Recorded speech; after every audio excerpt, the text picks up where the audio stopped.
Book 59, Military Expeditions Led by the Prophet. Prophet Al Maghaazi. Narrated Abu Ishaq. Once, while I was sitting beside Zayd bin al-Arqam, he was asked, how many ghazwat did the Prophet undertake? Zayd replied, 19. They said, in how many ghazwat did you join him? He replied, 17. I asked, which of these was the first? He replied, Al-Ashira or Al-Ashiru. Narrated Abdullah bin Mas'ud, from Sa'd bin Mu'adh. Sa'd bin Mu'adh was an intimate friend of Umayyah bin Khalaf, and whenever Umayyah passed through Medina, he used to stay with Sa'd, and whenever Sa'd went to Mecca, he used to stay with Umayyah. When Allah's apostle arrived at Medina, Sa'd went to perform Umrah and stayed at Umayyah's home in Mecca. He said to Umayyah, tell me of a time when the mosque is empty so that I may be able to perform tawaf around the Kaaba. So Umayyah went with him about midday. Abu Jahl met them and said, O Abu Safwan, who is this man accompanying you? He said, he is Sa'd. Abu Jahl addressed Sa'd saying, I see you wandering about safely in Mecca in spite of the fact that you have given shelter to the people who have changed their religion, that is became Muslims, and have claimed that you will help them and support them. By Allah, if you were not in the company of Abu Safwan, you would not be able to go your family safely. Sa'd, raising his voice, said to him, by Allah, if you should stop me from doing this, that is performing tawaf, I would certainly prevent you from something which is more valuable for you, that is, your passage through Medina. On this, Umayyah said to him, O Sa'd, do not raise your voice before Abu al-Hakam, the chief of the people of the valley of Mecca. Sa'd said, O Umayyah, stop that. By Allah, I have heard Allah's apostle predicting that the Muslim will kill you. Umayyah asked, in Mecca? Sa'd said, I do not know. Umayyah was greatly scared by that news. When Umayyah returned to his family, he said to his wife, O Safwan, don't you know what Sa'd told me? She said, what has he told you? He replied, he claims that Muhammad has informed them, that his companions, that they will kill me. I asked him, in Mecca? He replied, I do not know. Then Umayyah added, by Allah, I will never go out of Mecca. But when the day of the Ghazwa of Badr came, Abu Jahl called the people to war, saying, go and protect your caravan. But Umayyah disliked to go out of Mecca.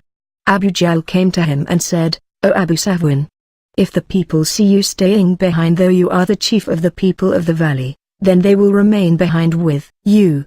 Abu Jahl kept on urging him to go until he, that is Umayyah, said, as you have forced me to change my mind, by Allah, I will buy the best camel in Mecca.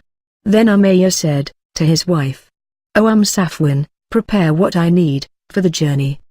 She said to him, O Abu Safwan, have you forgotten what your Yathribi brother told you? He said, no, but I do not want to go with them but for a short distance. So when Umayyah went out, he used to tie his camel wherever he camped. He kept on doing that till Allah caused him to be killed at Badr. Narrated Ka'b bin Malik, I never failed to join Allah's apostle in any of his ghazawat except in the Ghazwa of Tabuk. However, I did not take part in the Ghazwa of Badr, but none who failed to take part in it was blamed, for Allah's apostle had gone out to meet the caravans of Quraysh, but Allah caused them, that is Muslims, to meet the enemy unexpectedly, with no previous intention. Narrated Ibn Mas'ud, I witnessed Al-Miqdad bin al-Aswad in a scene which would have been dearer to me than anything had I been the hero of that scene. He, that is Al-Miqdad, came to the Prophet while the Prophet was urging the Muslims to fight with the pagans. Al-Miqdad said, we will not say as the people of Moses said, go you and your Lord and fight you too. 5.27. But we shall fight on your right and on your left and in front of you and behind you. I saw the face of the Prophet getting bright with happiness, for that saying delighted him. Narrated Ibn Abbas, on the day of the Battle of Badr, the Prophet said, O Allah, I appeal to you, to fulfill your covenant and promise. O Allah, if your will is that none should worship you, then give victory to the pagans. Then Abu Bakr took hold of him by the hand and said, this is sufficient for you. The Prophet came out saying, their multitude will be put to flight and they will show their backs. 54.45 Narrated Ibn Abbas. The believers who failed to join the Ghazwa of Badr and those who took part in it are not equal in reward. Narrated Al-Bara. I and Ibn Ammar were considered too young to take part in the Battle of Badr. Narrated Al-Bara. I and Ibn Ammar were considered too young to take part in the Battle of Badr, and the number of the emigrant warriors were over 60 men, and the Ansar were over 249. Narrated Al-Bara. The companions of the Prophet Muhammad who took part in Badr told me that their number was that of Saul's, that is Talat's, companions who crossed the river of Jordan with him, and they were over 310 men. By Allah, none crossed the river with him but a believer. See Quran 2-249. Narrated Al-Bara. We, the companions of Muhammad, used to say that the number of the warriors of Badr was the same as the number of Saul's companions who crossed the river of Jordan with him, and none crossed the river with him but a believer, and there were over 310 men. Narrated Al-Bara. As below, Hadith 295. Narrated Al-Bara. We used to say that the warriors of Badr were over 310, as many as the companions of Saul who crossed the river with him, and none crossed the river with him but a believer. Narrated Abdullah bin Mas'ud. The Prophet faced the Kaaba and invoked evil on some people of Quraysh, on Shayba bin Rabi'a, Utbah bin Rabi'a, Al-Walid bin Utbah and Abu Jahl bin Hisham. I bear witness, by Allah, that I saw them all dead, putrefied by the sun, as that day was a very hot day. Narrated Abdullah, that he came across Abu Jahl while he was on the point of death on the day of Badr. Abu Jahl said, "You should not be proud that you have killed me, nor I am ashamed of being killed by my own folk." Narrated Anas, as below, Hadith 300. Narrated Anas, the Prophet said, "Who'll go and see what has happened to Abu Jahl?" Ibn Mas'ud went and found that the two sons of Afra had struck him fatally, and he was in his last breaths. Abdullah bin Mas'ud said, "Are you Abu Jahl?" and took him by the beard. Abu Jahl said, "Can there be a man superior to one you have killed, or one whom his own folk have killed?" Narrated Anas, on the day of Badr, the Prophet said, "Who'll go and see what has happened to Abu Jahl?" Ibn Mas'ud went and found that the two sons of Afra had struck him fatally. Abdullah bin Mas'ud got hold of his beard and said, "Are you Abu Jahl?" He replied, "Can there be a man more superior to one whom his own folk have killed, or you have killed?" Narrated Anas bin Malik, as above, Hadith 301. Narrated Abd-ar-Rahman bin Auf, the grandfather of Salih bin Ibrahim, the story of Badr, namely, the narration regarding the sons of Afra. Narrated Abu Mijlas, from Qais bin Ubad, Ali bin Abi Talib said, "I shall be the first man to kneel down before Allah, the Beneficent, to receive his judgment on the day of resurrection, in my favor." Qais bin Ubad also said, the following verse was revealed in their connection: "These two opponents, believers and disbelievers, dispute with each other about their Lord." 22.19 Qais said that they were those who fought on the day of Badr, namely, Hamza, Ali, Ubaidah or Abu Ubaidah bin al-Harith, Shayba bin Rabi'a, Utbah and al-Wad bin Utbah. Narrated Abu Dar, the following holy verse: "These two opponents, believers and disbelievers, dispute with each other about their Lord." 22.19 was revealed concerning 6 men from Quraysh, namely, Ali, Hamza, Ubaidah bin al-Harith, Shayba bin Rabi'a, Utbah bin Rabi'a and al-Walid bin Utbah. Narrated Ali, the following holy verse: "These two opponents, believers and disbelievers, dispute with each other about their Lord." 22.19 was revealed concerning us. Narrated Qais bin Ubad, I heard Abu Dar swearing that these holy verses were revealed in connection with those 6 persons on the day of Badr.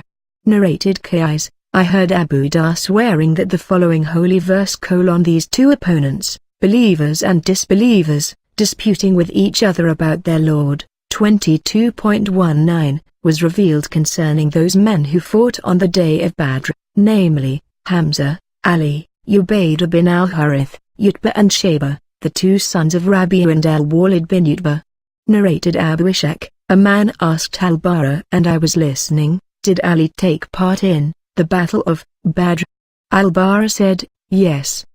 He even met his enemies in a duel and was clad in two armors, one over the other. Narrated Abdurrahman bin Auf, I had an agreement with Umayyah bin Khalaf, that he would look after my relatives and property in Mecca, and I would look after his relatives and property in Medina.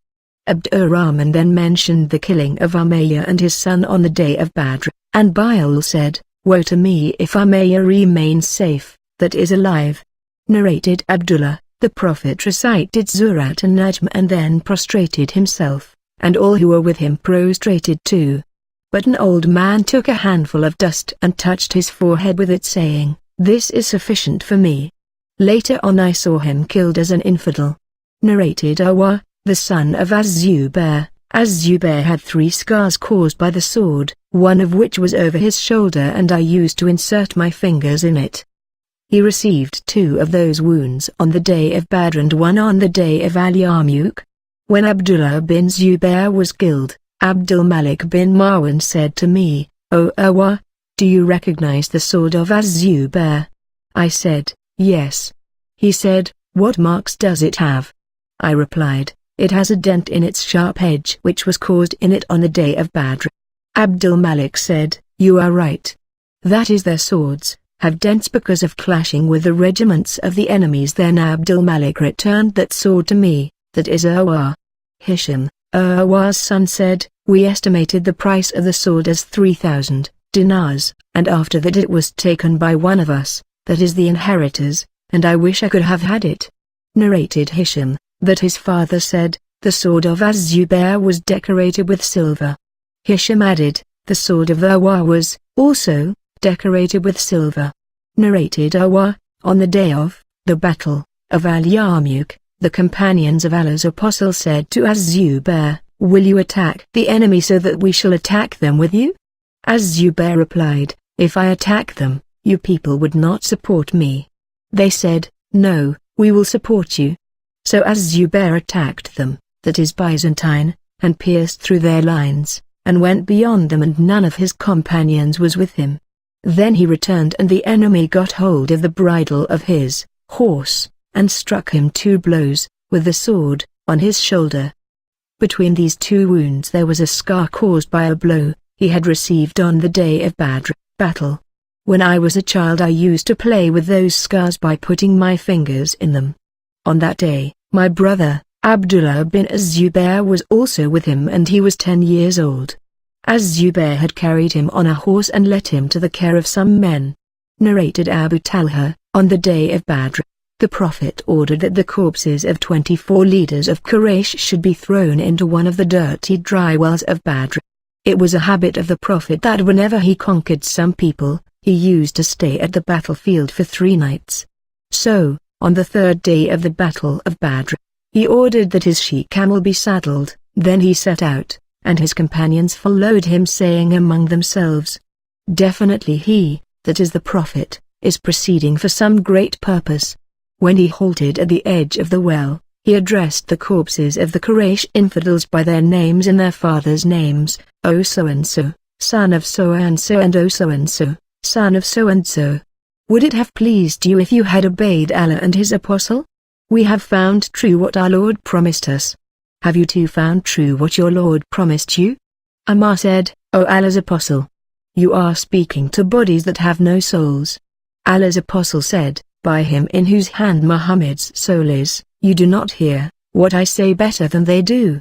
Qatada said, Allah brought them to life, again, to let them hear him, to reprimand them and slight them and take revenge over them and cause them to feel remorseful and regretful. Narrated Ibn Abbas, regarding the statement of Allah: those who have changed Allah's blessings for disbelief. 14.28 The people meant here by Allah are the infidels of Quraysh. Amr, a sub-narrator, said, those are the infidels of Quraysh and Muhammad is Allah's blessing. Regarding Allah's statement: and have led their people into the house of destruction. 14.29 Ibn Abbas said, it means the fire they will suffer from, after their death, on the day of Badr. Narrated Hisham's father, It was mentioned before Aisha that Ibn Umar attributed the following statement to the Prophet: the dead person is punished in the grave because of the crying and lamentation of his family. On that, Aisha said, but Allah's Apostle said, the dead person is punished for his crimes and sins while his family cry over him then. She added, and this is similar to the statement of Allah's Apostle when he stood by the edge of the well which contained the corpses of the pagans killed at Badr, they hear what I say. She added, but he said now they know very well what I used to tell them was the truth. Aisha then recited, you cannot make the dead hear.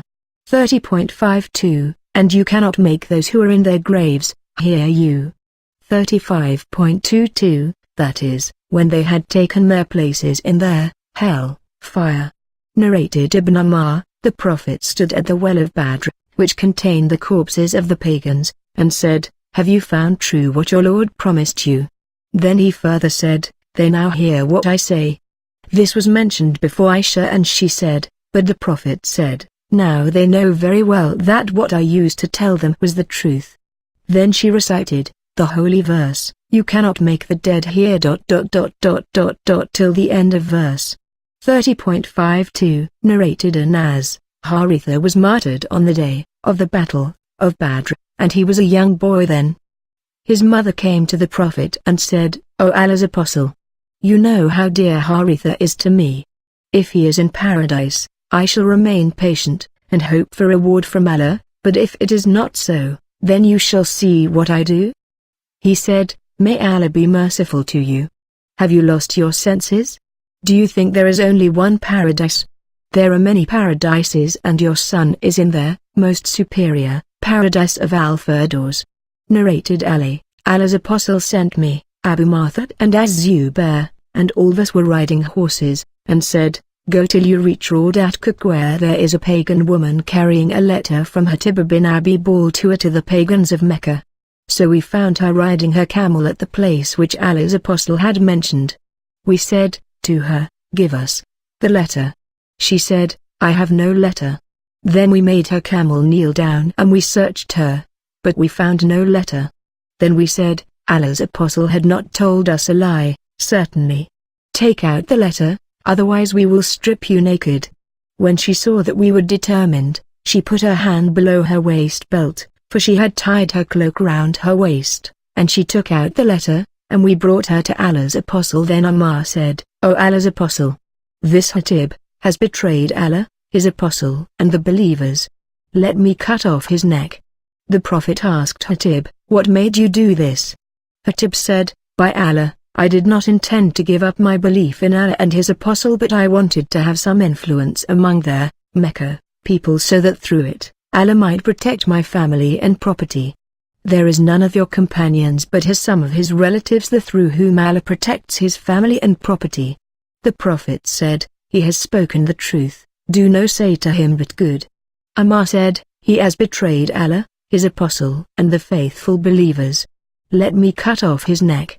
The Prophet said, is he not one of the bad warriors? Maybe Allah looked at the bad warriors and said, do whatever you like, as I have granted paradise to you, or said, I have forgiven you. On this, tears came out of Umar's eyes, and he said, Allah and his Apostle know better. Narrated Uzayd, on the day of Badr, Allah's Apostle said to us, when the enemy comes near to you, shoot at them but use your arrows sparingly, so that your arrows should not be wasted. Narrated Abu Uzayd, on the day of the Battle of Badr, Allah's Apostle said to us, when your enemy comes near to you, that is overcome you by sheer number, shoot at them but use your arrows sparingly.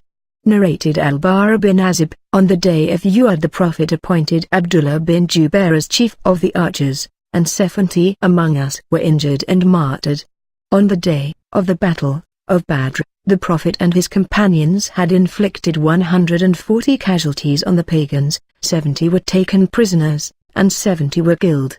Abu Sufyan said, this is a day of revenge, for the day of Badr and the issue of war is undecided.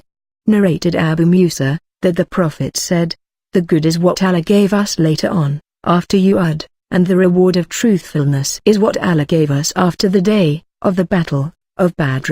Narrated Abd Rahman bin Auf, while I was fighting in the front file on the day of the Battle of Badr, suddenly I looked behind and saw on my right and left 2 young boys and did not feel safe by standing between them. Then one of them asked me secretly so that his companion may not hear, "Oh uncle, show me Abu Jahl."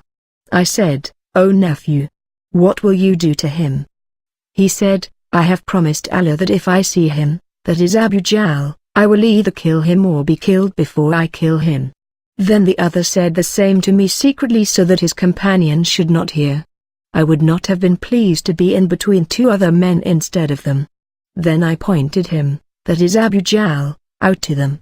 Both of them attacked him like 2 hawks till they knocked him down.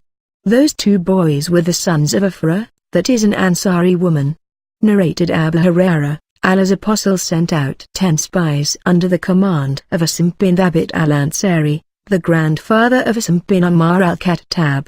When they reached a place called Al-Hada between Usfan and Mecca, their presence was made known to a sub-tribe of Hudayl called Bani Lihan. So they sent about 100 archers after them. The archers traced the footsteps of the Muslims till they found the traces of dates which they had eaten at one of their camping places. The archers said, "These dates are of Yathrib, that is Medina," and went on tracing the Muslims' footsteps. When Asim and his companions became aware of them, they took refuge in a high place. But the enemy encircled them and said, "Come down and surrender. We give you a solemn promise and covenant that we will not kill any one of you." Asim bin Thabit said, "O people, as for myself, I will never get down to be under the protection of an infidel. O Allah, inform your Prophet about us." So the archers threw their arrows at them and martyred Asim. 3 of them came down and surrendered to them, accepting their promise and covenant, and they were Kubayb, Zayd bin Ad-Dathina and another man. When the archers got hold of them, they untied the strings of the arrow bows and tied their captives with them. The 3rd man said, "This is the first proof of treachery. By Allah, I will not go with you, for I follow the example of these." He meant the martyred companions. The archers dragged him and struggled with him, till they martyred him. Then Kubayb and Zayd bin Ad-Dathina were taken away by them, and later on they sold them as slaves in Mecca after the event of the Badr battle. The sons of Al-Harith bin Amr bin Nawfal bought Kubayb, for he was a person who had killed their father, Al-Harith bin Imr, on the day of the Battle of Badr. Kubayb remained imprisoned by them till they decided unanimously to kill him. One day Kubayb borrowed from a daughter of Al-Harith a razor for shaving his public hair, and she lent it to him. By chance, while she was inattentive, a little son of hers went to him, that is Kubayb, and she saw that Kubayb had seated him on his thigh while the razor was in his hand. She was so much terrified that Kubayb noticed her fear and said, "Are you afraid that I will kill him? Never would I do such a thing." Later on, while narrating the story, she said, "By Allah, I had never seen a better captive than Kubayb. By Allah, one day I saw him eating from a bunch of grapes in his hand while he was fettered with iron chains, and, at that time, there was no fruit in Mecca." She used to say, it was food Allah had provided Kubayb with. When they took him to Al-Hil out of Mecca's sanctuary to martyr him, Kubayb requested them, "Allow me to offer a 2-rakat prayer." They allowed him, and he prayed 2 rakat and then said, "By Allah, had I not been afraid that you would think I was worried, I would have prayed more." Then he invoked evil upon them, saying, "O Allah, count them and kill them one by one, and do not leave any one of them." Then he recited, "As I am martyred as a Muslim, I do not care in what way I receive my death for Allah's sake, for this is for the cause of Allah. If He wishes, He will bless the cut limbs of my body." Then Abu Sa'va, Yubka bin al-Harith, went up to him and killed him. It was Kubayb who set the tradition of praying for any Muslim to be martyred in captivity, before he is executed. The Prophet told his companions of what had happened to those 10 spies, on the same day they were martyred. Some Quraysh people, being informed of Asim bin Thabit's death, sent some messengers to bring a part of his body so that his death might be known for certain, for he had previously killed one of their leaders, in the Battle of Badr. But Allah sent a swarm of wasps to protect the dead body of Isma, and they shielded him from the messengers who could not cut anything from his body. Narrated Nafi, Ibn Ammar was once told that Said bin Zayd bin Amr bin Nufail, one of the bad warriors, had fallen ill on a Friday. Ibn Ammar rode to him late in the forenoon. The time of the Friday prayer approached and Ibn Ammar did not take part in the Friday prayer. Narrated Subayya bint al-Harith, that she was married to Sa'd bin Khawla, who was from the tribe of Bani Amr bin Lu'ay, and was one of those who fought the Badr battle. He died while she was pregnant during Hajjat al-Wada.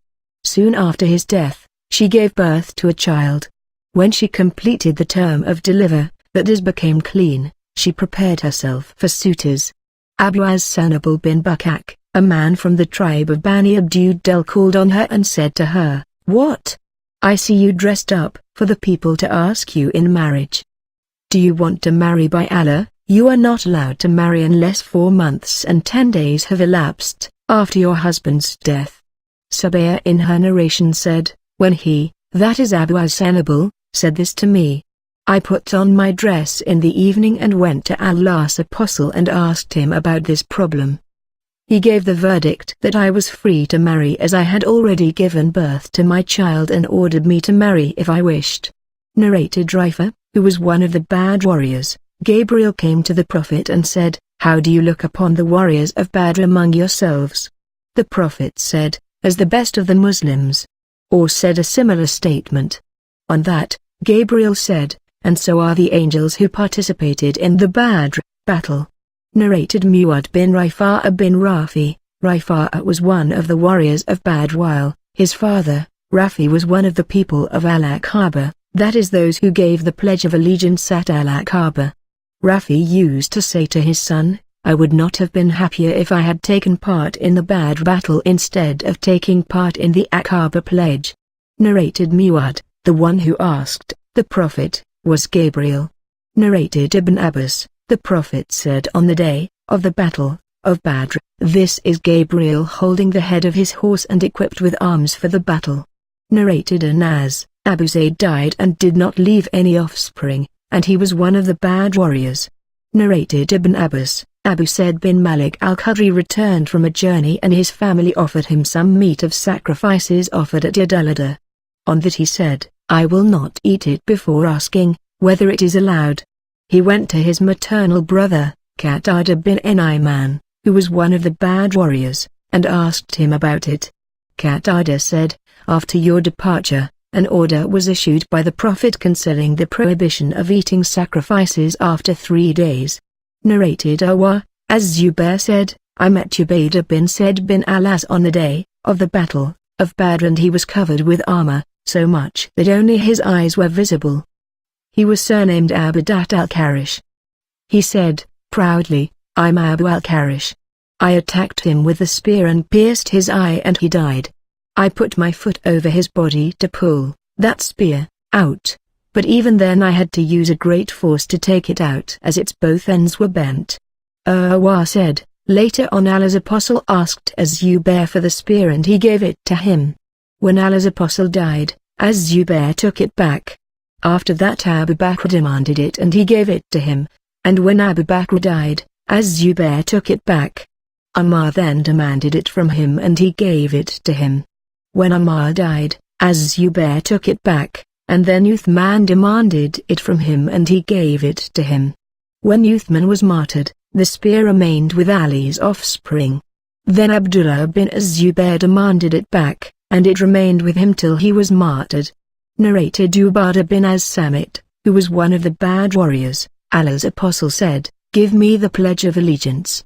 Narrated Aisha, the wife of the Prophet, Abu Hudayfa, one of those who fought the Battle of Badr, with Allah's apostle adopted Salim as his son and married his niece Hind bint al-Wad bin Utbah to him, and Salim was a freed slave of an Ansari woman.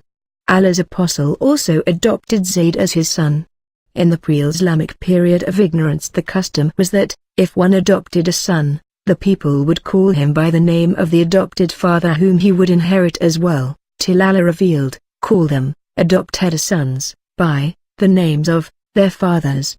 33.5 Narrated Arubai bint Mu'awiyah. The Prophet came to me after consuming his marriage with me and sat down on my bed as you, the sub-narrator, are sitting now, and small girls were beating the tambourine and singing in lamentation of my father who had been killed on the day of the Battle of Badr. Then one of the girls said, "There is a prophet amongst us who knows what will happen tomorrow." The Prophet said to her, "Do not say this, but go on saying what you have spoken before." Narrated Ibn Abbas, as below, Hadith 338. Narrated Ibn Abbas, Abu Talha, a companion of Allah's Apostle and one of those who fought at Badr together with Allah's Apostle, told me that Allah's Apostle said, "Angels do not enter a house in which there is a dog or a picture." He meant the images of creatures that have souls. Narrated Ali, as below, Hadith 340. Narrated Ali, I had a she-camel which I got in my share from the booty of the Battle of Badr, and the Prophet had given me another she-camel from the kumas which Allah had bestowed on him that day. And when I intended to celebrate my marriage to Fatima, the daughter of the Prophet, I made an arrangement with a goldsmith from Bani Kainuka that he should go with me to bring Ika, that is a kind of grass used by goldsmiths, which I intended to sell to goldsmiths in order to spend its price on the marriage banquet. While I was collecting ropes and sacks of pack saddles for my 2 she-camels which were kneeling down beside an Ansari's dwelling, and after collecting what I needed, I suddenly found that the humps of the 2 she-camels had been cut off and their flanks had been cut open and portions of their livers had been taken out. On seeing that, I could not help weeping. I asked, "Who has done that?" They, that is the people, said, "Hamza bin Abdul Muttalib has done it. He is present in this house with some Ansari drinkers, a girl singer, and his friends." The singer said in her song, "O Hamza, get at the fat she-camels." On hearing this, Hamza rushed to his sword and cut off the camels' humps and cut their flanks open and took out portions from their livers. Then I came to the Prophet, with whom Zayd bin Haritha was present. The Prophet noticed my state and asked, "What is the matter?" I said, "O Allah's Apostle, I have never experienced such a day as today. Hamza attacked my 2 she-camels, cut off their humps and cut their flanks open, and he is still present in a house along some drinkers." The Prophet asked for his cloak, put it on, and proceeded, followed by Zayd bin Haritha and myself, till he reached the house where Hamza was. He asked the permission to enter, and he was permitted. The Prophet started blaming Hamza for what he had done. Hamza was drunk and his eyes were red. He looked at the Prophet, then raised his eyes to look at his knees and raised his eaves more to look at his face, and then said, "You are not but my father's slaves." When the Prophet understood that Hamza was drunk, he retreated, walking backwards went out, and we left with him. Narrated Ibn Makhl, Ali led the funeral prayer of Sal bin Hunayf and said, he was one of the warriors of Badr. Narrated Abdullah bin Amr bin al-Khattab said, when my daughter, Hafsa bint Amr, lost her husband Qunais bin Hudayfa as-Sani, who was one of the companions of Allah's Apostle and had fought in the Battle of Badr and had died in Medina, I met Uthman bin Affan and suggested that he should marry Hafsa, saying, "If you wish, I will marry Hafsa bint Amr to you." On that, he said, "I will think it over." I waited for a few days and then he said to me, "I am of the opinion that I shall not marry at present." Then I met Abu Bakr and said, "If you wish, I will marry you, Hafsa bint Amr." He kept quiet and did not give me any reply, and I became more angry with him than I was with Uthman. Some days later, Allah's Apostle demanded her hand in marriage and I married her to him. Later on Abu Bakr met me and said, "Perhaps you were angry with me when you offered me Hafsa for marriage and I gave no reply to you?" I said, "Yes." Abu Bakr said, "Nothing prevented me from accepting your offer except that I learned that Allah's Apostle had referred to the issue of Hafsa and I did not want to disclose the secret of Allah's Apostle, but had he, that is the Prophet, given her up I would surely have accepted her." Narrated Abu Mas'ud al-Badri, the Prophet said, "A man spending on his family is a deed of charity." Narrated Az-Zuhri, I heard Urwa bin Az-Zubair talking to Umar bin Abdulaziz during the latter's governorship, at Medina. He said, Al-Mughira bin Shu'bah delayed the Asr prayer when he was the ruler of Al-Kufa. On that, Abu Mas'ud, Uqba bin Amr al-Ansari, the grandfather of Zayd bin Husayn, who was one of the bad warriors, came in and said to Al-Mughira, "You know that Gabriel came down and offered the prayer, and Allah's apostle prayed 5 prescribed prayers, and Gabriel said to the Prophet, I have been ordered to do so, that is offer these 5 prayers at these fixed stated hours of the day." Narrated Abu Mas'ud al-Badri, Allah's apostle said, "It is sufficient for one to recite the last 2 verses of Surat al-Baqarah at night." Narrated Muhammad bin Arabi, that Itban bin Malik, who was one of the companions of the Prophet and one of the warriors of Badr, came to Allah's apostle. Narrated Ibn Shihab, I asked Al-Husayn bin Muhammad, who was one of the sons of Salim and one of the nobles amongst them, about the narration of Muhammad bin Arabi from Itban bin Malik, and he confirmed it. Narrated Abdullah bin Amr bin Rabi'ah, who was one of the leaders of Bani Adiyah, and his father participated in the Battle of Badr in the company of the Prophet. Ammar appointed Qudama bin Mazun as ruler of Bahrain. Qudama was one of the warriors of the Battle of Badr and was the maternal uncle of Abdullah bin Ammar and Hafsa. Narrated Az-Zuhri, Salim bin Abdullah told me that Rafi bin Khadij told Abdullah bin Ammar that his 2 paternal uncles who had fought in the Battle of Badr informed him that Allah's apostle forbade the renting of fields. I said to Salim, "Do you rent your land?" He said, "Yes, for Rafi is mistaken."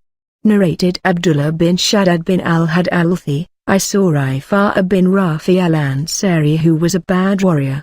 Narrated al-Miswar bin Makramah, that Amr bin Auf, who was an ally of Bani Amir bin Lu'ay and one of those who fought at Badr in the company of the Prophet, said, Allah's apostle sent Abu Ubaidah bin al-Jarrah to Bahrain to bring the jizya taxation from its people, for Allah's apostle has made a peace treaty with the people of Bahrain and appointed al-Alabama bin al-Hadrami as their ruler. So, Abu Ubaidah arrived with the money from Bahrain. When the Ansar heard of the arrival of Abu Ubaidah, on the next day, they offered the morning prayer with the Prophet, and when the morning prayer had finished, they presented themselves before him. On seeing the Ansar, Allah's apostle smiled and said, "I think you have heard that Abu Ubaidah has brought something?" They replied, "Indeed, it is so, O Allah's apostle." He said, "Be happy, and hope for what will please you. By Allah, I am not afraid that you will be poor, but I fear that worldly wealth will be bestowed upon you as it was bestowed upon those who lived before you. So you will compete amongst yourselves for it, as they competed for it, and it will destroy you as it did them." Narrated Nafi, Ibn Ammar used to kill all kinds of snakes until Abu Lubaba al-Badri told him that the Prophet had forbidden the killing of harmless snakes living in houses and called jinnan. So Ibn Ammar gave up killing them. Narrated Anas bin Malik, some men of the Ansar requested Allah's apostle to allow them to see him. They said, "Allow us to forgive the ransom of our sister's son, Abbas." The Prophet said, "By Allah, you will not leave a single dirham of it."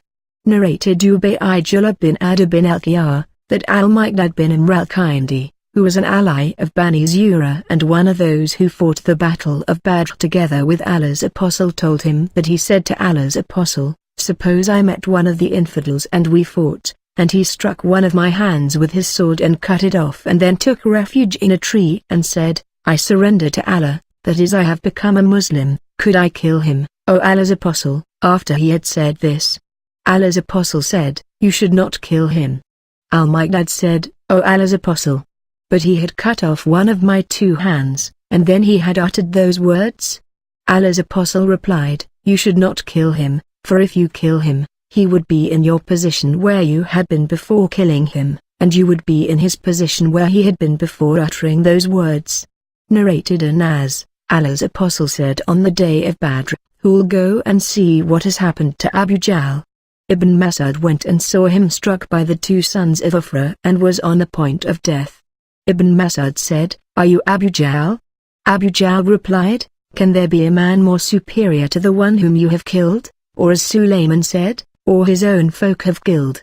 Abu Jahl added, "Would that I had been killed by other than a mere farmer." Narrated Ibn Abbas, Ammar said, "When the Prophet died I said to Abu Bakr, let us go to our Ansari brethren. We met 2 pious men from them, who had fought in the Battle of Badr. When I mentioned this to Urwa bin Az-Zubair, he said, those 2 pious men were Uwaym bin Sa'idah and Man bin Adi. Narrated Qais, the Badr warriors were given 5,000 dirhams each, yearly. Ammar said, I will surely give them more than what I will give to others. Narrated Jubair bin Mut'im, I heard the Prophet reciting Surat At-Tur in Maghrib prayer, and that was at a time when belief was first planted in my heart. The Prophet, while speaking about the war prisoners of Badr, said, were Al-Mutim bin Adi alive and interceded with me for these filthy people, I would definitely forgive them for his sake. Narrated Said bin al-Musayyab, when the first civil strife, in Islam, took place because of the murder of Uthman, it left none of the Badr warriors alive. When the second civil strife, that is the Battle of Al-Harra, took place, it left none of the Hudaybiyah treaty companions alive. Then the third civil strife took place and it did not subside till it had exhausted all the strength of the people. Narrated Yunus bin Yazid, I heard Az-Zuhri saying, I heard Urwa bin Az-Zubair. Said bin al-Musayyab, Al-Qama bin Waqqas and Ubaydullah bin Abdullah each narrating part of the narrative concerning Aisha the wife of the Prophet. Aisha said, when I and Mr. were returning, Mr. stumbled by treading on the end of the robe, and on that she said, may Mr. be ruined. I said, you have said a bad thing, you curse a man who took part in the Battle of Badr. Az-Zuhri then narrated the narration of the lie, forged against Aisha. Narrated Ibn Shihab, these were the battles of Allah's Apostle, which he fought, and while mentioning the Badr battle, he said, while the corpses of the pagans were being thrown into the well, Allah's Apostle said, to them, have you found what your Lord promised true? Abdullah said, some of the Prophet's companions said, O Allah's Apostle, you are addressing dead people. Allah's Apostle replied, you do not hear what I am saying, better than they. The total number of Muslim fighters from Quraysh who fought in the Battle of Badr and were given their share of the booty, were 81 men. Az-Zubair said, when their shares were distributed, their number was 101 men. But Allah knows it better. Narrated Az-Zubair, on the day of Badr, Qurayshi emigrants received 100 shares of the war booty. Narrated Ibn Ammar, Bani an-Nadir and Bani Qurayza fought against the Prophet violating their peace treaty, so the Prophet exiled Bani an-Nadir and allowed Bani Qurayza to remain at their places, in Medina, taking nothing from them till they fought against the Prophet again.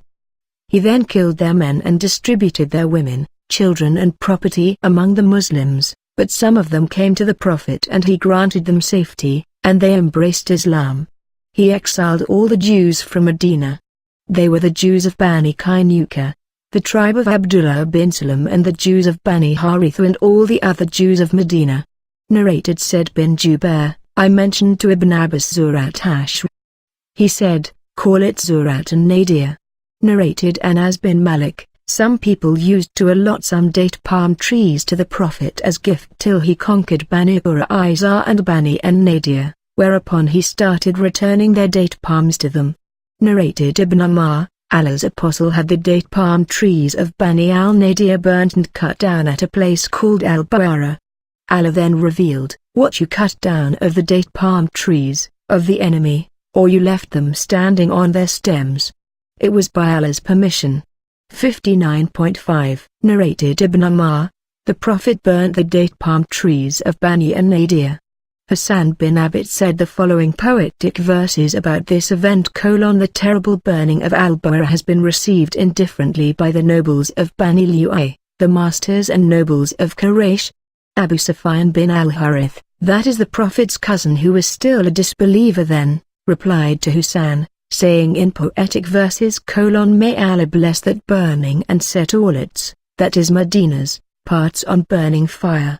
You will see who is far from it, that is al-Bawara, and which of our lands will be harmed by it, that is the burning of al-Bawara. Narrated Malik bin Oz al-Hadith an-Nasri, that once Umar bin al-Khattab called him, and while he was sitting with him, his gatekeeper, Jafar, came and said, will you admit Uthman, Abdurrahman bin Auf, Az-Zubair and Sa'd bin Abi Waqqas, who are waiting for your permission? Ammar said, "Yes, let them come in." After a while, Ja'far came again and said, "Will you admit Ali and Abbas who are asking your permission?" Ammar said, "Yes." So, when the two entered, Abbas said, "O chief of the believers, judge between me and this, that is Ali." Both of them had a dispute regarding the property of Bani and an-Nadir which Allah had given to his apostle as fai, that is booty gained without fighting. Ali and Abbas started reproaching each other. There, present, people, that is Uthman and his companions, said, "O chief of the believers, give your verdict in their case and relieve each from the other." Ammar said, "Wait, I beseech you, by Allah, by whose permission both the heaven and the earth stand fast. Do you know that Allah's apostle said, we, prophets, our properties are not to be inherited, and whatever we leave, is to be spent in charity, and he said it about himself?" They, that is Uthman and his company, said, "He did say it." Ammar then turned towards Ali and Abbas and said, "I beseech you both, by Allah, do you know that Allah's apostle said this?" They replied in the affirmative. He said, "Now I am talking to you about this matter. Allah the Glorified favored his apostle with something of this fai, that is booty won without fighting, which he did not give to anybody else. Allah said: and what Allah gave to his apostle, fai booty, from them for which you made no expedition with either cavalry or camelry. But Allah gives power to his apostles over whomsoever he will, and Allah is able to do all things." 59.6 So this property was especially granted to Allah's apostle. But by Allah, the Prophet neither took it all for himself only, nor deprived you of it, but he gave it to all of you and distributed it amongst you till only this remained out of it. And from this Allah's apostle used to spend the yearly maintenance for his family, and whatever used to remain, he used to spend it where Allah's property is spent, that is in charity. Allah's apostle kept on acting like that during all his life. Then he died, and Abu Bakr said, "I am the successor of Allah's apostle." So he, that is Abu Bakr, took charge of this property and disposed of it in the same manner as Allah's apostle used to do, and all of you, at that time, knew all about it. Then Ammar turned towards Ali and Abbas and said, "You both remember that Abu Bakr disposed of it in the way you have described, and Allah knows that, in that matter, he was sincere, pious, rightly guided and the follower of the right. Then Allah caused Abu Bakr to die, and I said, I am the successor of Allah's apostle and Abu Bakr. So I kept this property in my possession for the first 2 years of my rule, that is caliphate, and I used to dispose of it in the same way as Allah's apostle and Abu Bakr used to do, and Allah knows that I have been sincere, pious, rightly guided and the follower of the right. In this matter later on both of you, that is Ali and Abbas, came to me, and the claim of you both was one and the same, O Abbas. You also came to me. So I told you both that Allah's apostle said, our property is not inherited, but whatever we leave is to be given in charity. Then when I thought that I should better hand over this property to you both, or the condition that you will promise and pledge before Allah that you will dispose it off in the same way as Allah's apostle and Abu Bakr did, and as I have done since the beginning of my caliphate, or else you should not speak to me about it. So, both of you said to me, hand it over to us on this condition. And on this condition I handed it over to you. Do you want me now to give a decision other than that decision? By Allah, with whose permission both the sky and the earth stand fast, I will never give any decision other than that decision, till the last hour is established. But if you are unable to manage it, that is that property, then return it to me, and I will manage on your behalf. The sub-narrator said, I told Awar bin Az-Zubair of this hadith, and he said, Malik bin Oz has told the truth. I heard Aisha, the wife of the Prophet, saying, the wives of the Prophet sent Uthman to Abu Bakr demanding from him their 1/8 of the fai which Allah had granted to his apostle. But I used to oppose them and say to them, will you not fear Allah? Don't you know that the Prophet used to say, our property is not inherited, but whatever we leave is to be given in charity? The Prophet mentioned that regarding himself. He added, the family of Muhammad can take their sustenance from this property. so the wives of the Prophet stopped demanding it when I told them of that. So, this property, of Sadaqah, was in the hands of Ali, who withheld it from Abbas and overpowered him. Then it came in the hands of Hussein bin Ali, then in the hands of Hussein bin Ali, and then in the hands of Ali bin Hussein and Hussein bin Hussein, and each of the last two used to manage it in turn. Then it came in the hands of Zayd bin Hazan, and it was truly the Sadaqah of Allah's apostle. Narrated Aisha, Fatima and Al-Abbas came to Abu Bakr, claiming their inheritance of the Prophet's land of Fadak and his share from Kaaba. Abu Bakr said, I heard the Prophet saying, our property is not inherited, and whatever we leave is to be given in charity. But the family of Muhammad can take their sustenance from this property. By Allah, I would love to do good to the kith and kin of Allah's apostle rather than to my own kith and kin. Narrated Jabir bin Abdullah, Allah's apostle said, who is willing to kill Ka'b bin al-Ashraf who has hurt Allah and his apostle? Thereupon Muhammad bin Maslama got up saying, O Allah's apostle, would you like that I kill him?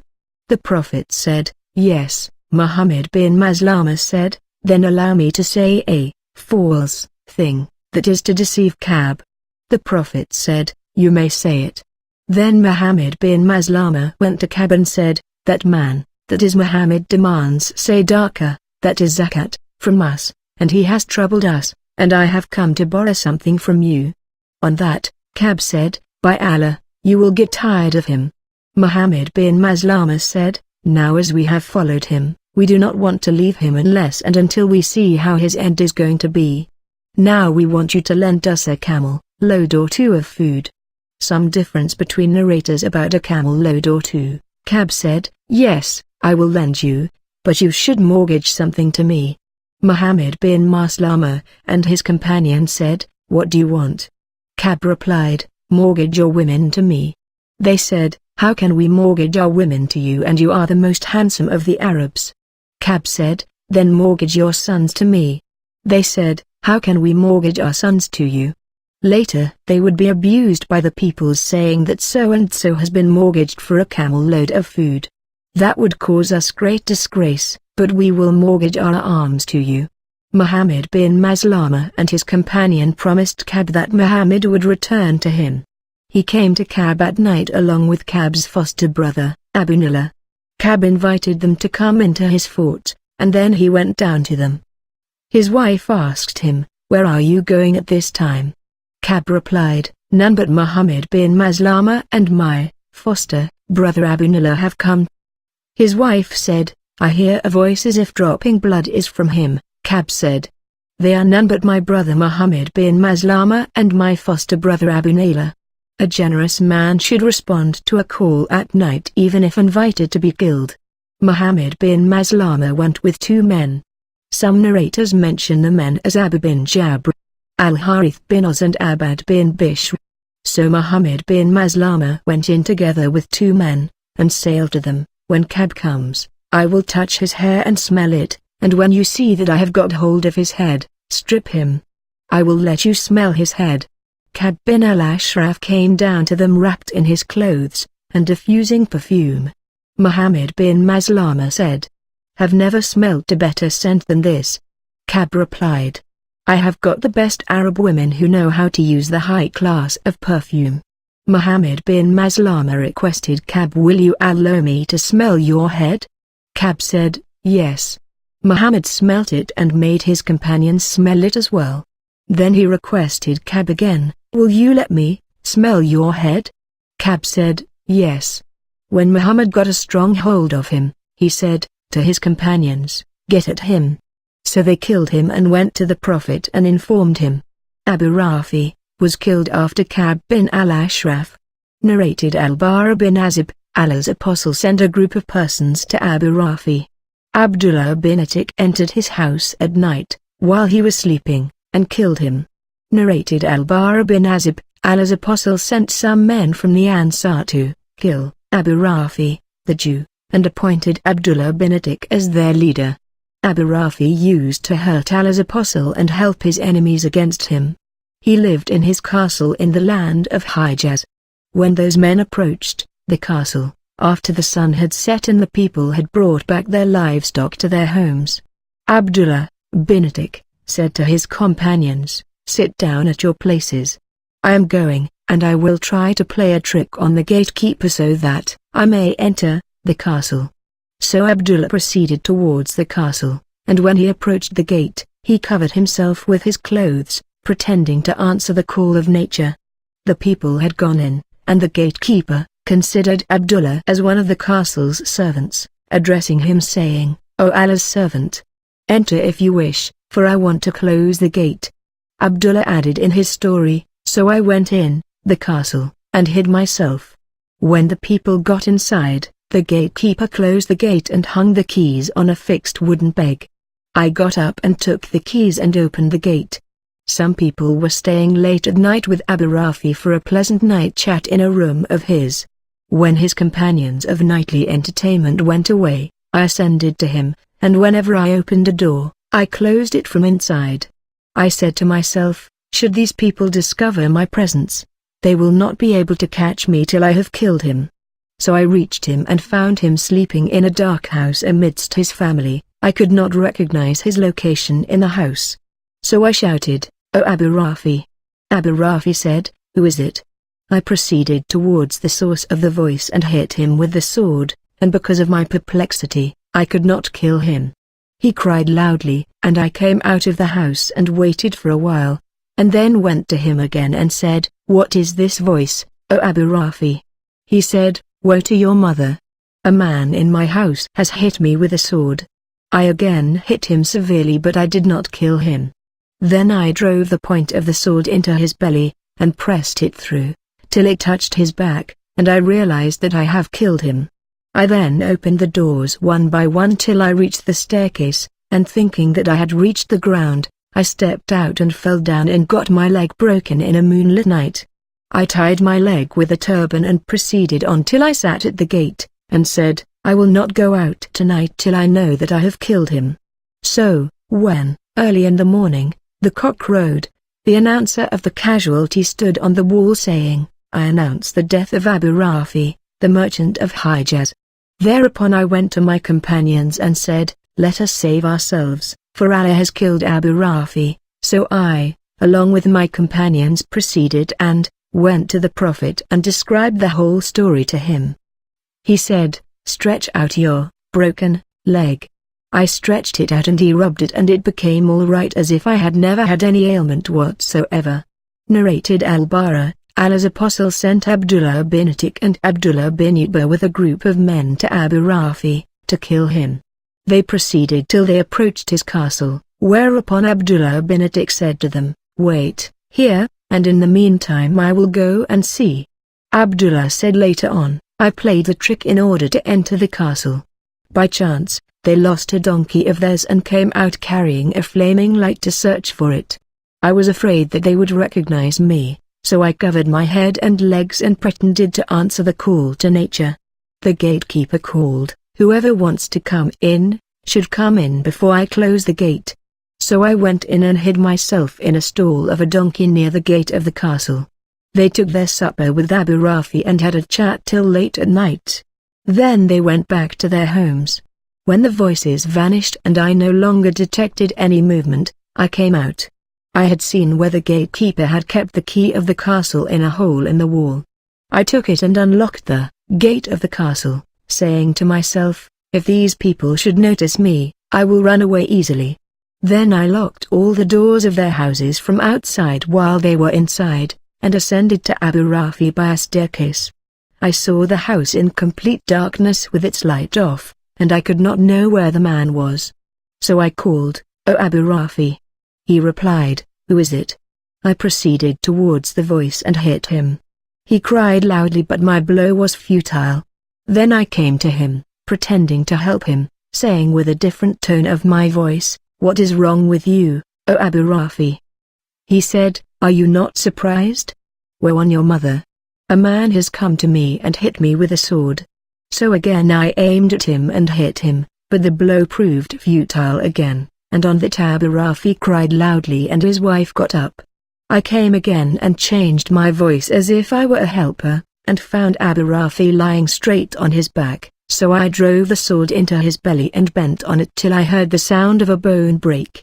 Then I came out, filled with astonishment, and went to the staircase to descend, but I fell down from it and got my leg dislocated. I bandaged it and went to my companions limping. I said to them, "Go and tell Allah's apostle of this good news, but I will not leave this place till I hear the news of his, that is Abu Rafi's, death." When dawn broke, an announcer of death got over the wall and announced, "I convey to you the news of Abu Rafi's death." I got up and proceeded without feeling any pain till I caught up with my companions before they reached the Prophet, to whom I conveyed the good news. Narrated Ibn Abbas, on the day of Uhud. The Prophet said, "This is Gabriel holding the head of his horse and equipped with war material." Narrated Uqba bin Amir, Allah's apostle offered the funeral prayers of the martyrs of Uhud 8 years after their death, as if bidding farewell to the living and the dead. Then he ascended the pulpit and said, "I am your predecessor before you, and I am a witness on you, and your promised place to meet me will be Al-Hud, that is the tank, on the day of resurrection, and I am, now, looking at it from this place of mine. I am not afraid that you will worship others besides Allah, but I am afraid that worldly life will tempt you and cause you to compete with each other for it." That was the last look which I cast on Allah's apostle.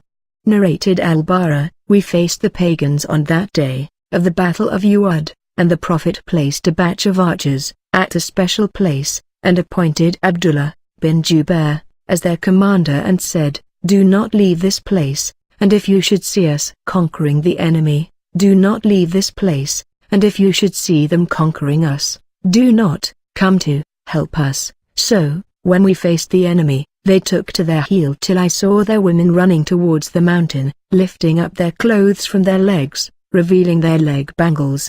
The Muslims started saying, "The booty, the booty."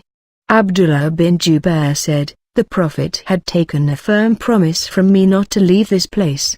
But his companions refused to stay. So when they refused to stay there, Allah confused them so that they could not know where to go, and they suffered 70 casualties. Abu Sufyan ascended a high place and said, "Is Muhammad present amongst the people?" The Prophet said, "Do not answer him." Abu Sufyan said, "Is the son of Abu Quhafa present among the people?" The Prophet said, "Do not answer him." Abu Sufyan said, "Is the son of Al-Khattab amongst the people?"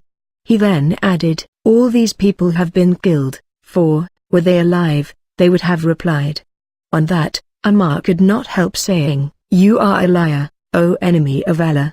Allah has kept what will make you unhappy." Abu Sufyan said, "Superior may be Hubal."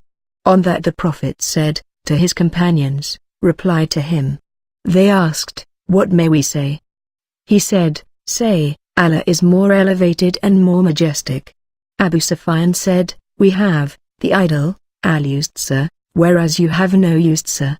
The Prophet said, to his companions, "Reply to him." They said, "What may we say?" The Prophet said, "Say, Allah is our helper and you have no helper." Abu Sufyan said, "This day compensates for our loss at Badr, and, in the battle, the victory is always undecided and shared in turns by the belligerents.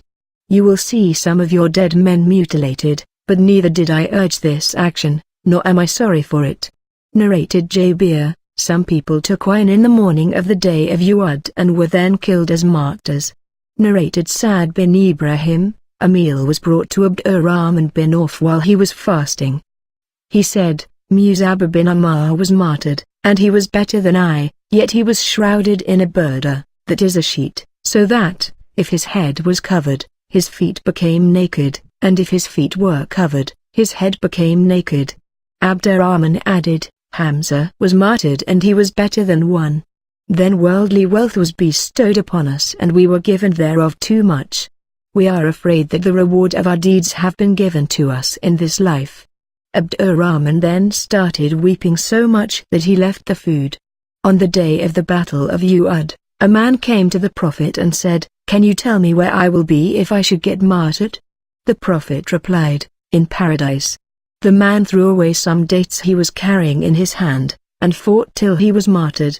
Narrated Khabbab bin Alat, we migrated in the company of Allah's Apostle, seeking Allah's pleasure. So our reward became due and sure with Allah. Some of us have been dead without enjoying anything of their rewards, here, and one of them was Muzab bin Ammar, who was martyred on the day of the Battle of Uhud, and did not leave anything except a namira, that is a sheet in which he was shrouded.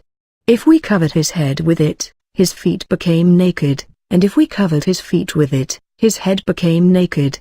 So the Prophet said to us, cover his head with it and put some ichor, that is a kind of grass, over his feet, or throw ichor over his feet. But some amongst us have got the fruits of their labor ripened, and they are collecting them. Narrated Anas. His uncle, Anas bin an-Nadir, was absent from the Battle of Badr, and he said, I was absent from the first battle of the Prophet, that is Badr battle, and if Allah should let me participate in a battle with the Prophet, Allah will see how strongly I will fight. So he encountered the day of Uhud battle. The Muslims fled, and he said, O Allah, I appeal to you to excuse me for what these people, that is the Muslims, have done, and I am clear from what the pagans have done. Then he went forward with his sword and met Sa'd bin Mu'adh, fleeing, and asked him, Where are you going, O Sa'd? I detect a smell of paradise before Uhud. Then he proceeded on and was martyred. Nobody was able to recognize him till his sister recognized him by a mole on his body or by the tips of his fingers. He had over 80 wounds caused by stabbing, striking or shooting with arrows. Narrated Zayd bin Abit, when we wrote the Holy Quran, I missed one of the verses of Surat al-Ahzab which I used to hear Allah's Apostle reciting. Then we searched for it and found it with Qusayma bin Abit al-Ansari. The verse was: among the believers are men who have been true to their covenant with Allah. Of them, some have fulfilled their obligations to Allah, that is, they have been killed in Allah's cause, and some of them are still waiting. 33.23. So we wrote this in its place in the Quran. Narrated Zayd bin Abit, when the Prophet set out for the Battle of Uhud, some of those who had gone out with him returned. The companions of the Prophet were divided into two groups. One group said, We will fight them, that is the enemy, and the other group said, We will not fight them. So there came the divine revelation: O Muslims, then what is the matter within you that you are divided into two parties about the hypocrites? Allah has cast them back to disbelief because of what they have earned. 4.88. On that, the Prophet said, that is Taba, that is the city of Medina, which clears one from one's sins as the fire expels the impurities of silver. Narrated Jabir, this verse, when two of your parties almost decided to fall away, was revealed in our collection, that is Bani Salama and Bani Haritha, and I would not have liked that, if it was not revealed, for Allah said: but Allah was their protector. 3.122. Narrated Jabir, Allah's Apostle said to me, Have you got married, O Jabir? I replied, Yes. He asked, What, a virgin or a matron? I replied, Not a virgin but a matron. He said, Why did you not marry a young girl who would have fondled with you? I replied, O Allah's Apostle, my father was martyred on the day of Uhud and left 9 orphan daughters who are my 9 sisters, so I disliked to have another young girl of their age, but I sought an elderly woman who could comb their hair and look after them.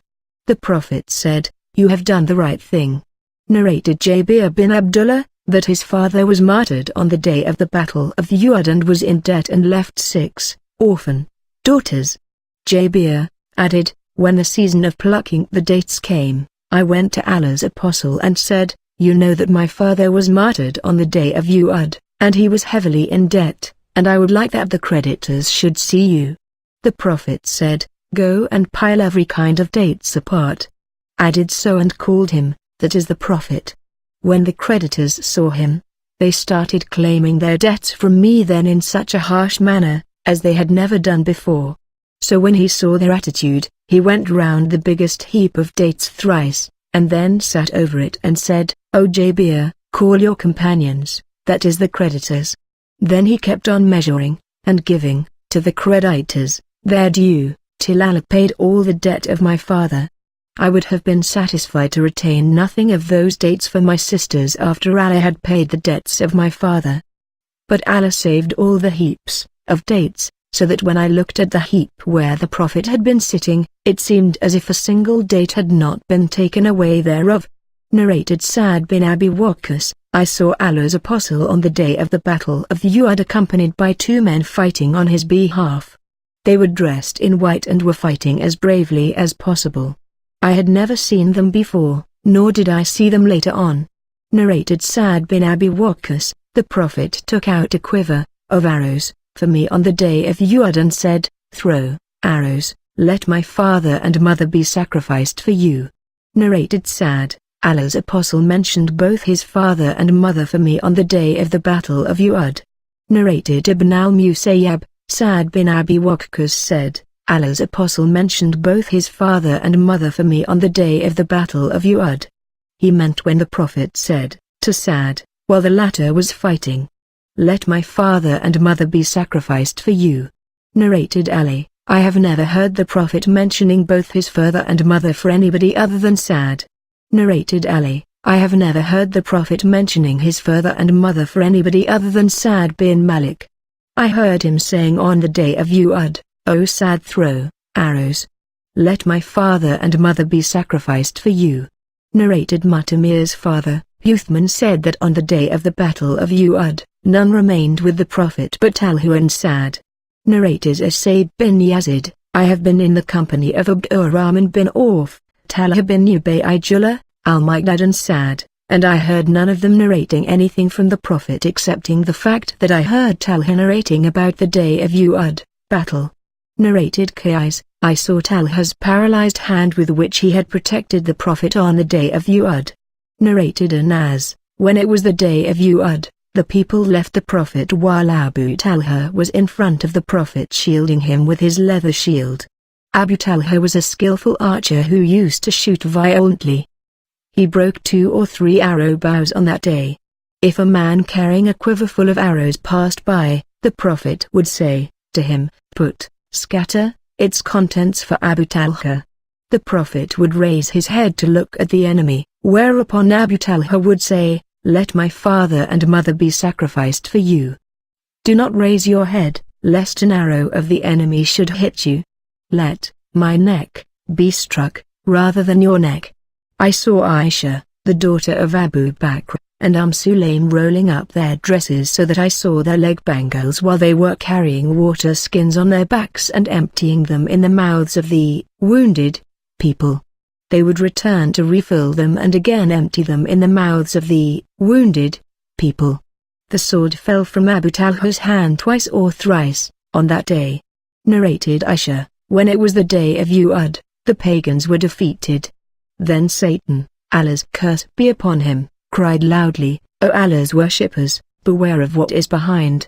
On that, the front files of the Muslim forces turned their backs and started fighting with the back files.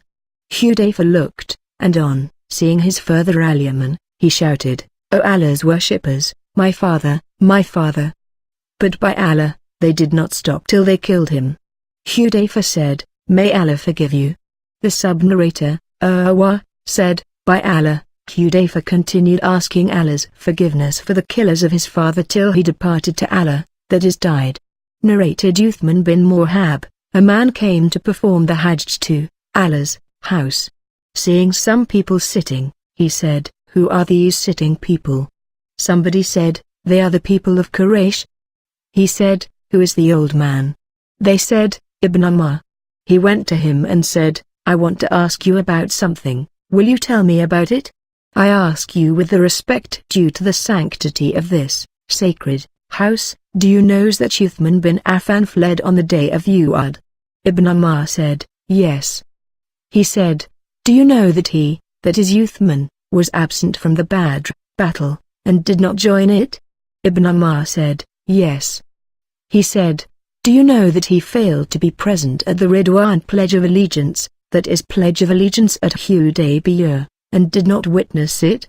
Ibn Umar replied, "Yes." He then said, "Allahu Akbar." Ibn Umar said, "Come along, I will inform you and explain to you what you have asked." As for the flight of Uthman, on the day of Uhud, I testified that Allah forgave him. As regards his absence from the Badr battle, he was married to the daughter of Allah's apostle and she was ill, so the Prophet said to him, "You will have such a reward as a man who has fought the Badr battle will get, and will also have the same share of the booty." As for his absence from the Ridwan Pledge of Allegiance, if there had been anybody more respected by the Meccans than Uthman bin Affan, the Prophet would surely have sent that man instead of Uthman. So the Prophet sent him, that is Uthman, to Mecca, and the Ridwan Pledge of Allegiance took place after Uthman had gone to Mecca.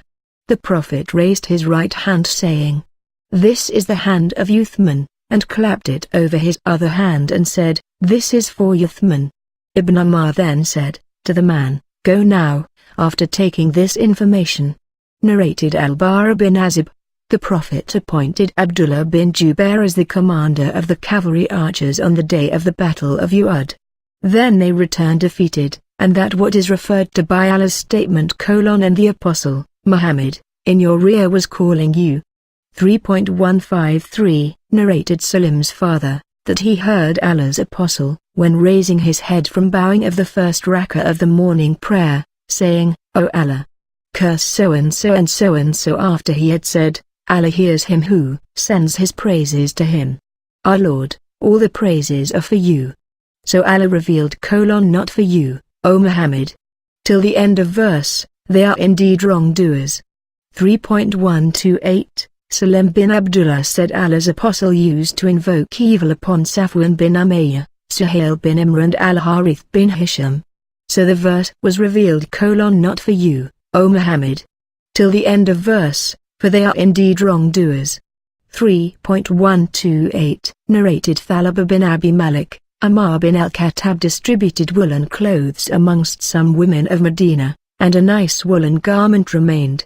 Some of those who were sitting with him said, "O chief of the believers, give it to the daughter of Allah's Apostle who is with you," and by that, they meant Kulthum, the daughter of Ali. Ammar said, Salat has got more right than she. Sat was amongst those Ansari women who had given the pledge of allegiance to Allah's Apostle. Ammar added, "She, that is Salat, used to carry the filled water skins for us on the day of the Battle of Uhud." Narrated Ja'far bin Amr bin Umayyah, I went out with Ubaydullah bin Ad al-Khayyar. When we reached Hims, that is a town in Syria, Ubaydullah bin Ad said to me, "Would you like to see Washi so that we may ask him about the killing of Hamza?" I replied, "Yes." Washi used to live in Hims. We inquired about him and somebody said to us, "He is that in the shade of his palace, as if he were a full water skin." So we went up to him, and when we were at a short distance from him, we greeted him and he greeted us in return. Ubaydullah was wearing his turban and Washi could not see except his eyes and feet. Ubaydullah said, "O Washi, do you know me?" Washi looked at him and then said, "No, by Allah.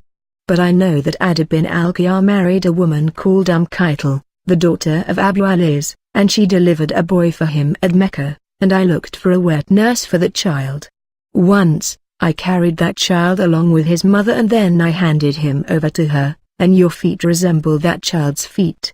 Then Ubaydullah uncovered his face and said to Washi, "Will you tell us the story of the killing of Hamza?" Washi replied, "Yes, Hamza killed Tuaymah bin Adi bin al-Khayyar at Badr battle, so my master, Jubair bin Mut'im said to me, 'If you kill Hamza in revenge for my uncle, then you will be set free.' When the people set out for the Battle of Uhud, in the year of Ain. Ain is a mountain near the mountain of Uhud, and between it and Uhud there is a valley. I went out with the people for the battle.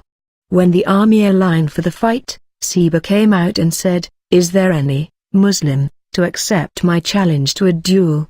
Hamza bin Abdul Muttalib came out and said, 'O Siba, O Ibn Ammar, the one who circumcises other ladies, do you challenge Allah and his apostle?' Then Hamza attacked and killed him, causing him to be non-extant like the bygone yesterday. I hid myself under a rock, and when he, that is Hamza, came near me, I threw my spear at him, driving it into his umbel, so that it came out through his buttocks, causing him to die. When all the people returned to Mecca, I too returned with them. I stayed in Mecca till Islam spread in it, that is Mecca.